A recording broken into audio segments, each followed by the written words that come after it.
back to the story that we're chasing. The African National Congress, a Free State elective conference, has been postponed until grievances, which have delayed its start, are resolved. ANC National Chair Gwede Mantashe is expected to personally inform a group of protesting ANC members. The party members hail from Mangaung, Fezile Dabi and Thabo Mufutsanyana districts. We're taking now live outside the ANC conference venue near Bloemfontein, and our reporter Tumaole Mohlaoli is there. Tommy, a little earlier we spoke. Well, certainly you had the chance to speak to some of those disgruntled ANC members. What can we expect this afternoon in terms of the ANC officially coming to speak to them? Well, certainly the members here have gotten word and are waiting in anticipation for Gwede Mantashe, the national chair of the ANC, to arrive and to give them the news of a decision that has been taken regarding this particular conference, which has effectively collapsed for now. But let's hear what the members themselves know. I am now joined again by Vusi Chabalala, who's a delegate from Ward 25, and the ex-mayor of Malukia Pofung. Mr. Chabalala, the news that Gwede Mantashe is coming, is this good news or is this bad news? Because it effectively means that the news we are expecting he'll deliver is that this conference has collapsed for now. Is this a victory or is it a sad day for the provincial ANC?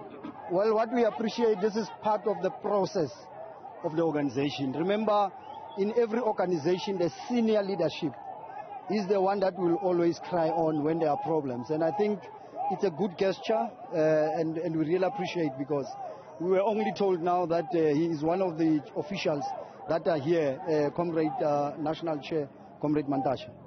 So what's the way forward? What does this mean for the ANC in the Free State? Yeah, well, that's my personal view. We don't have the real ANC in the context of leadership. Comrades are bombarded into their own personal interests. We think of ourselves more than the community, and that is what pains me. Look, I'm not a better person.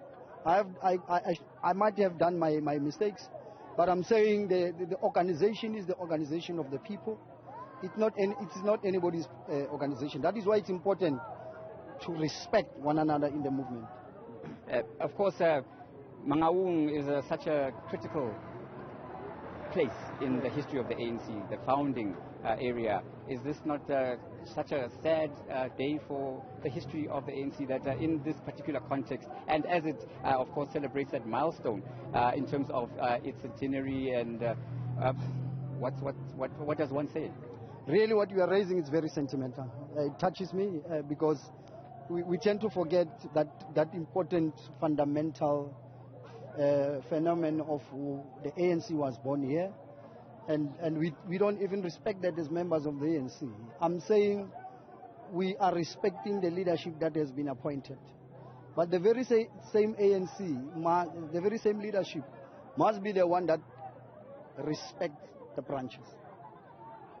What time? That's the big question. When can we expect Mr. Mantashe? Do you know exactly when he'll arrive? And how long do you think the engagement will take? Is it going to be him informing the delegates here, or are you going to be able to field questions and get an understanding as members of the party? Well, as a member of the branch, obviously, as a delegate from the branch, given an opportunity, I'll also pose certain questions. But remember, we came here as delegates, and each and every member or delegate from each branch obviously will raise whatever issues that they would want to raise with the leadership. So in terms of how long, I'm sure the leadership would give us ample time.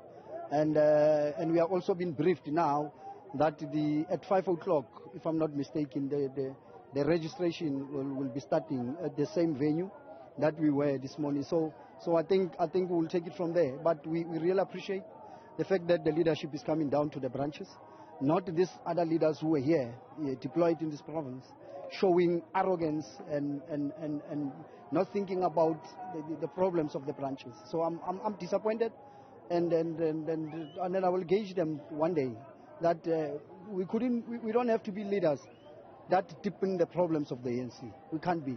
We really have to be leaders who are humbled, who try by all means to become above the petty politics of members of the ANC. A very poignant statement there, and talking about leaders who are representing the people. Certainly this incident today has illustrated the power of the branch. The branch is now again back at the center of driving and directing the ANC, certainly here in the province. But is the ANC also going to take that right across the country, that the people on the ground, like we heard, not top down, but bottom up in terms of what they need and what they want to see happen to avert all these crises that the country is facing? Well, unfortunately, we are human beings, but being human beings, we differ in terms of our IQ, we differ in terms of our character, we differ in terms of our personality. And that is why in the ANC, when you enter into the ANC, you are trained. You are a member who becomes a member of the ANC through training, and you end up understanding the traditions and the custom of the movement. You don't bring your Chabalala story in the movement. And it is unfortunate some of us, we were trained and we understand the ANC. That is why when the leadership have spoken, you need to respect the leadership. So we are still in that process. We will forever respect leadership. But it's also important that the leadership must also recognize. In fact, it's not the leadership, it's the constitution of the ANC that says a branch is a basic unit. So it's important to respect that principle of the movement. And in terms of the principles of the movement, one of the taglines was renewal. That seems to be the byline. Are you in agreement with it? And what about radical economic transformation? Where is the ANC branch and the ANC region here in the Free State standing? Well, we'll discuss about the matter in the provincial conference. We'll raise it. It's unfortunate that our conference comes after the national conference, where all decisions have been taken. And so our issues will not actually change what has been adopted by the national conference as the highest decision-making body. What is important for us to do now is to raise these matters of the importance of principles of the movement and how we should be able to understand the policy of the movement and what is it that we need to do as members of the ANC. Remember, you are elected for a particular period. You are not here forever. As not much traditional leaders here, where you become a leader forever. And I'm happy that in terms of the constitutional amendment, we couldn't make it as a conference. So it tells you that the ANC is on the right direction, because people just want to come and amend as they wish and do what they think it will benefit them. So ANC is on the right direction. What about capacity? Many critics and observers, political analysts have pointed to the fact that there seems to be a glaring lack of capacity. The policies are there. When one looks at the policy conference that preceded the elective conference nationally, there were very, very telling policies and discussions, policy documents on immigration, tightening up of borders, and all sorts of things that affect South Africans today, including, of course, this issue of infrastructure development and mismanagement. Are these, on paper, going to translate going forward into action, despite all these years where it seems that they simply haven't? They've just stayed wonderful policies. There's a song that says, "In the Lendlele Sihambayo." We are still very far from closing that gap. It's true that capacity is a problem within ourselves, and the ANC has looked into that. If you can check the discussions of the last 55th national conference, we were able to debate, we were able to find one another on those matters, and I think it's one area that we need to look at, especially as the Free State. And I agree with you what you are saying.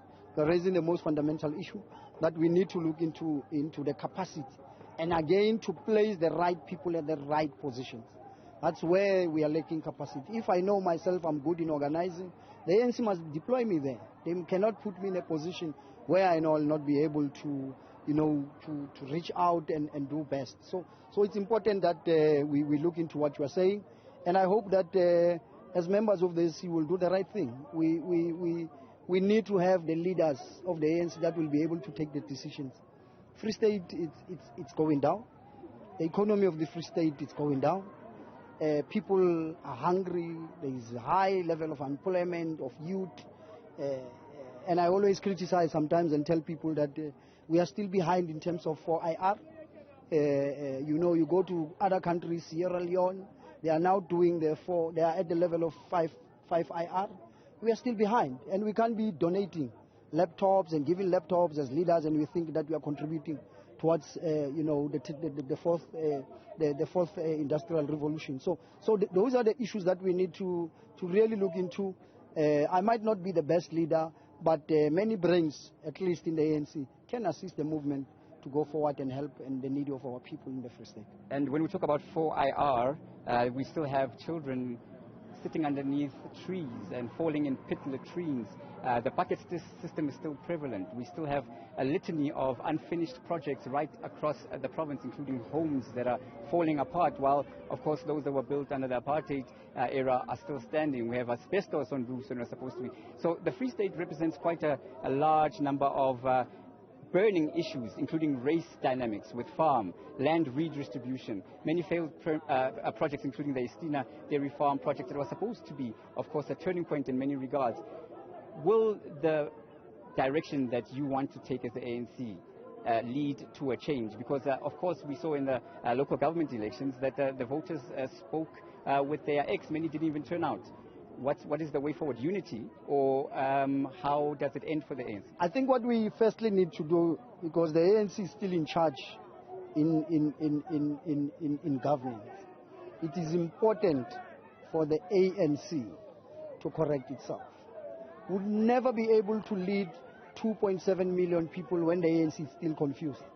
So that is why it's important we must have sober leaders, leaders who knows what the people want, leaders who knows what to do in terms of the needs of the people, and leaders who are able to take decisions. We're still lacking of leaders in the province that are able to take decisions. We have the Special Economic Zone, which was long launched in the Eastern Free State. One of the best inland, halfway house between KZN and Gauteng.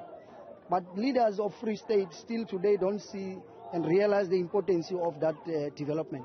It can make a change in unemployment of the Free State, a serious change and a serious impact. So if we still having people who still don't understand such issues, then we'll always, that's why we'll raise those things in the provincial conference, and that is where we criticize one another as leaders of the ANC. We'll have to leave it there. We're out of time. Thank you very much. That was, of course, Shabalala, former mayor of Thabo, Mufutsanyana, raising a very important point there at the end, the N3 corridor. And that is, of course, where we will see the highway by Harrismith, which joins Free State and KwaZulu-Natal, and all the way down towards, of course, the Western Cape, an important economic corridor, but also one of those places that speaks to this issue of the burning discontent, because this is the area where we had those violent service delivery protests. Ntabazwe is the area there, and residents up in arms over poor service delivery, the so-called white elephants infrastructure that is built, millions spent, but not used because of political inbickering. And they then blockaded the freeway there. And this is something that shows just how serious the problems of the Free State are, a very important province in many regards. With that, it's back to you in the studio. We will bring you the arrival and, of course, the address by Gwedemantashe, the national chairperson of the ANC, as and when he arrives. You go. Tumaole Mohlaoli, appreciate that insightful conversation, certainly tackling the right questions.